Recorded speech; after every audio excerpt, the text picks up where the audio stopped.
Hello and welcome to another challenge video. My name is WWDadman, but you already know that, and today we start into a very special Living Dex challenge. Now, in general, I do have a full Living Dex in my Pokemon home, and getting anything that's new every time there's a new game is always fun, but that Living Dex was mostly caught off camera, and I want a way I could actually make this into a video. While I would totally want to try something like Birdkeeper Toby's Ultimate Living Dex, or at least one where everything is from its native region, I can't record off of handhelds, and I really don't see a reason to do this stuff on any sort of emulated ROMs. So I came up with the concept of the Foreign Living Dex challenge. Let's go over the rules. The goal is to catch one living specimen of every Pokemon so far, same as any other Living Dex. These Pokemon have to be caught in a region other than the one they were introduced in. So Kanto Pokemon from Gen 1 cannot be caught in a Kanto game. Gen 2 have to be caught anywhere other than Johto, and so on and so forth. Evolutions of old Pokemon count for the gen and region they were introduced in, not the original one, so I could totally evolve one from the original region for these. Same for regional forms, so Alolan forms can't be from Alola, for instance. Hisui and Sinnoh, for all intents and purposes, are the same region, so nothing from Sinnoh can be caught in Legends, and nothing that got introduced in Legends can be from Sinnoh either. So much for the basics, now we get into the part that makes this even more fun to me, personally. All Pokemon for this Dex have to be caught exclusively, making every Pokemon have me as their original trainer, no gifts, no trading other than with myself, and no breeding. Evolving is fine, but if I can't find a wild encounter for a specific species, that species is counted as unavailable. As an extra little bonus, I also want every single one of those mons to be caught in Quick Balls, cause Quick Balls best balls. So as of the writing of this script, there are only 2 sets of games on the Switch that I can use for catching, BDSP and Swish. As of the recording of this, Scarlet and Violet are out. They also have Quick Balls, but they just hadn't been out when I started this, so they'll come in later in the series, and they'll probably be the only realistic way of catching any Galar Pokemon for now. Now, as I said, I can't stream or record legitimately off of any handheld consoles, so those Switch titles are the only currently available games for us, unless they release any kind of virtual console version for the Switch of games that have Quick Balls.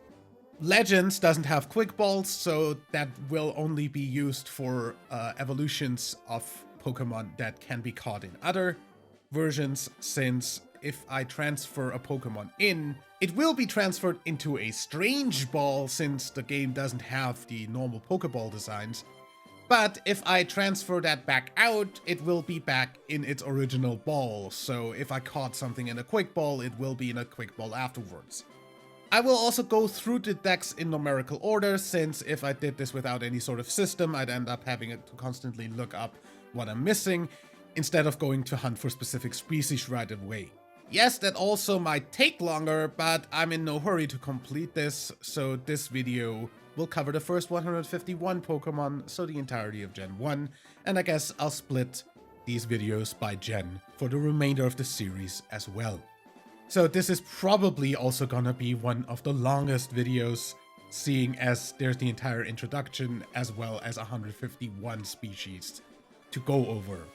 The only other gen that has anywhere near that amount is Gen 5, and I'm pretty sure not all of Gen 5 is available for catching anywhere. But yeah.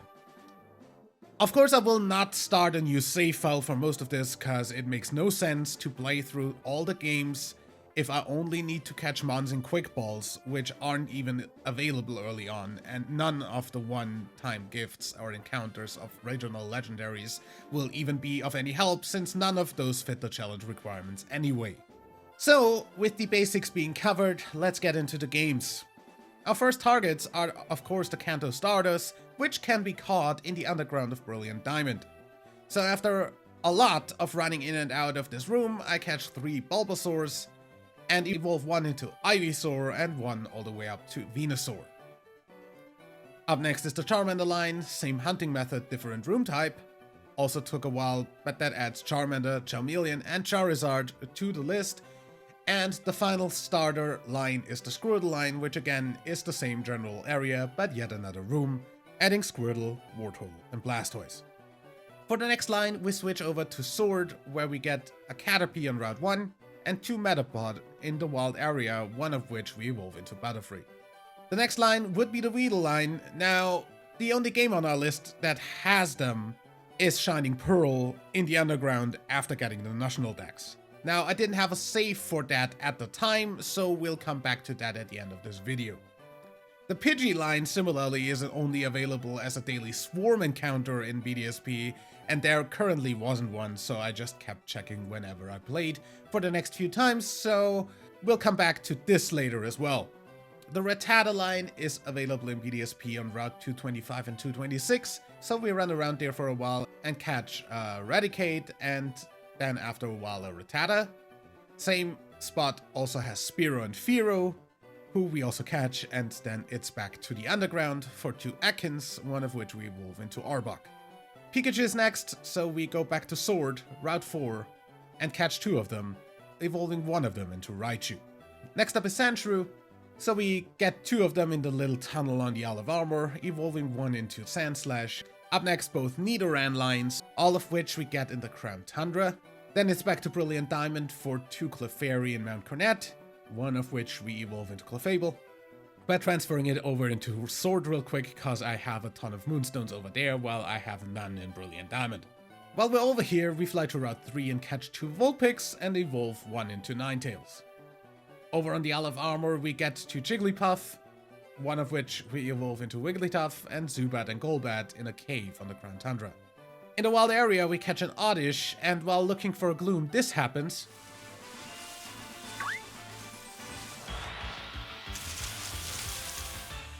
Shiny!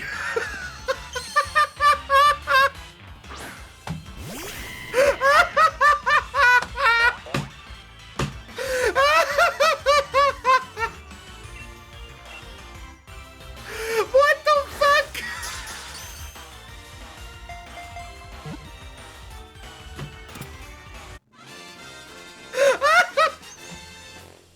I told you I was gonna find a shiny while doing this hunting. We also catch a non-shiny and then a Vileplume.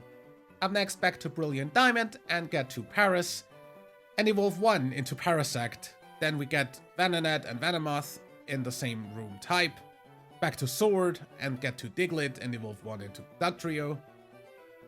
Next is Meowth, and here we have only one option of getting it in the Trophy Garden of BDSP as a daily special spawn. Luckily, we get exactly Meowth to spawn on the next stream, so we catch 2 and evolve one into Persian.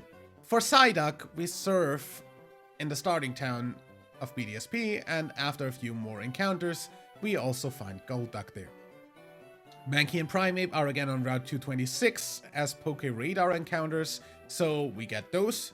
We skip Growlithe and Arcanine for now, since they are Shield exclusive, and I also forgot getting them for a while, so that's gonna come up later as well.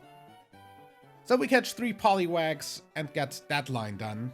Next is 3 Abras on the Isle of Armor, evolving one into Kadabra and one via trade to my Switch Lite and back into Alakazam. For Machop and to Machoke, we go to the wild area again and again evolve Machamp by trade. Bellsprout is next on Brilliant Diamond, also 2 Weepinbells, one of which we evolve into Victory Bell, and Tentacool and Tentacruel. Then we get 3 Geodudes and evolve into Graveler and via trade again into Golem. We then get 2 Ponyta from Under the Bike Path and evolve one into Rapidash by transferring it to Sword, because I have tons of experience candies there while I have hardly any rare candies in Brilliant Diamond. Slowpoke and Slowbro are exclusive to Brilliant Diamond, so we'll be getting back to that at the end of the video too. And we go back to the Isle of Armor again to get Magnemite twice and evolve one into Magneton.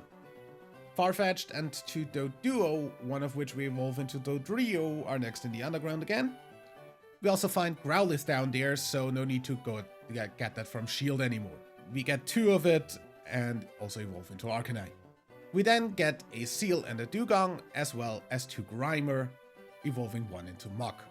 Back in Sword, we get Shelder and Cloyster in the wild area, as well as a Gengar, since we found it randomly, but not the pre-evos, so we keep that for later and just go get an Onix real quick and get Ghastly at the old Chateau in BDSP, and Haunter in the area where you get Giratina in BDSP.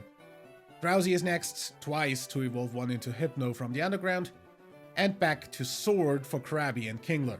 Then Voltorb twice in the BDSP underground and evolving 1 into Electrode.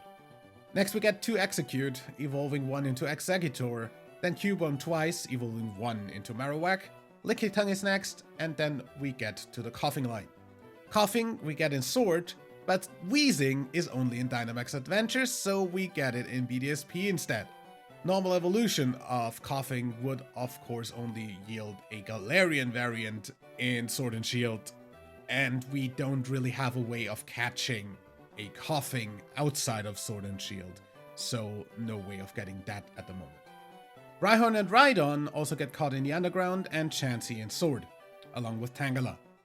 Kangaskhan starts off the next stream, and Horsey twice is next, evolving 1 into Seadra. Goldeen and Seaking are caught in the wild area, and Staryu and Starmie on the Isle of Armor. Mr. Mime gets caught in BDSP, and Scyther on the Isle of Armor again. Jinx in the Crown Tundra. Electabuzz and Magma are weather-dependent spawns, so I go for Pinsir next, followed by Tauros, Magikarp, and Gyarados.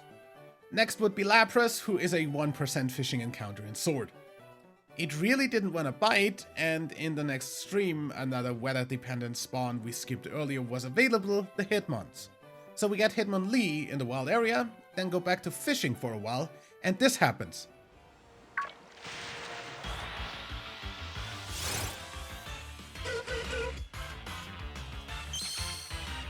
What the fuck? Shiny I actually got a fucking shiny before I found- I am going to so quit.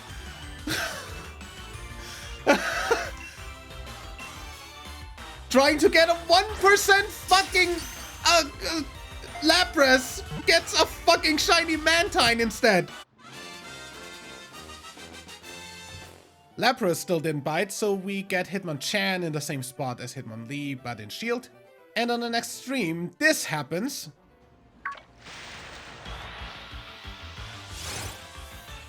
What? Another one! What the fuck? What are you? What? I literally found one like 10 encounters ago. And finally, we also got the 1% Lapras encounter. Finally! Holy shit! You took a while! We then go for Ditto in the wild area, and this happens.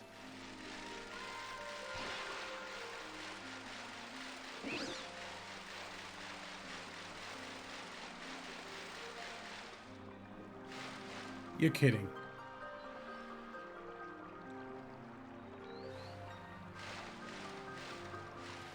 Then we catch Ditto and go back to Route 4 for 4 EVs, evolving 3 of them into Vaporeon, Jolteon, and Flareon, respectively.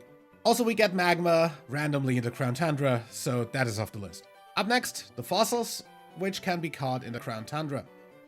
So we get 2 Omanite and evolve 1 into Omastar. Also, we get Aerodactyl here, skipping the other fossils for now, cause they're Shield exclusives, and get Snorlax in the wild area. After that, I do some Dynamax adventures and find an Electabuzz, so that's off the list.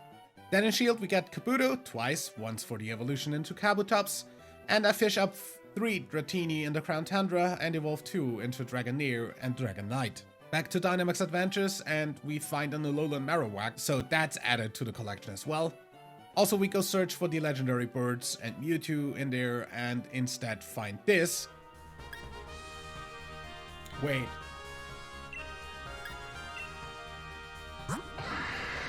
Shiny Palkia!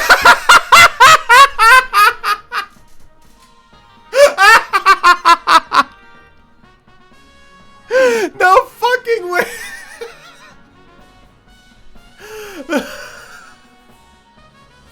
What the fuck?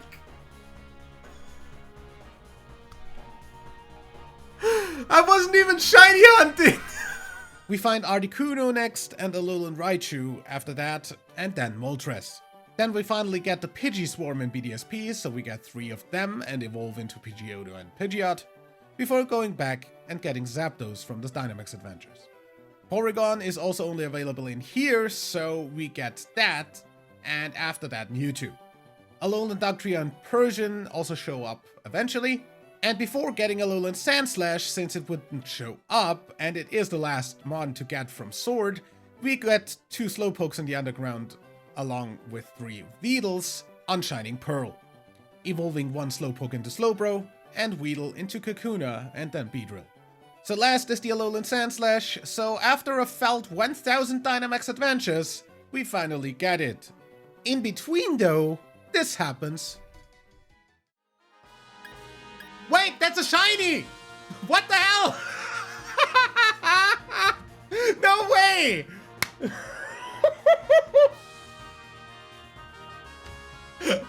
Why? Ah. Okay, cool. And with that, we finish all available mons from Gen 1, including regional forms. Mew is obviously not catchable anywhere, so that stays off the list. Neither is it possible to catch any of the pre-evos of the Alolan forms that we got outside of Alola. And as I said before, breeding is not allowed in this challenge, even though that of course would end up with me getting the Pokemon I need. So for now, see you for the Gen 2 part of this challenge. Make sure to stop by the stream over on Twitch if you want to see this live, and leave a like if you enjoyed, subscribe for more, and until then, my name is WW Dadman.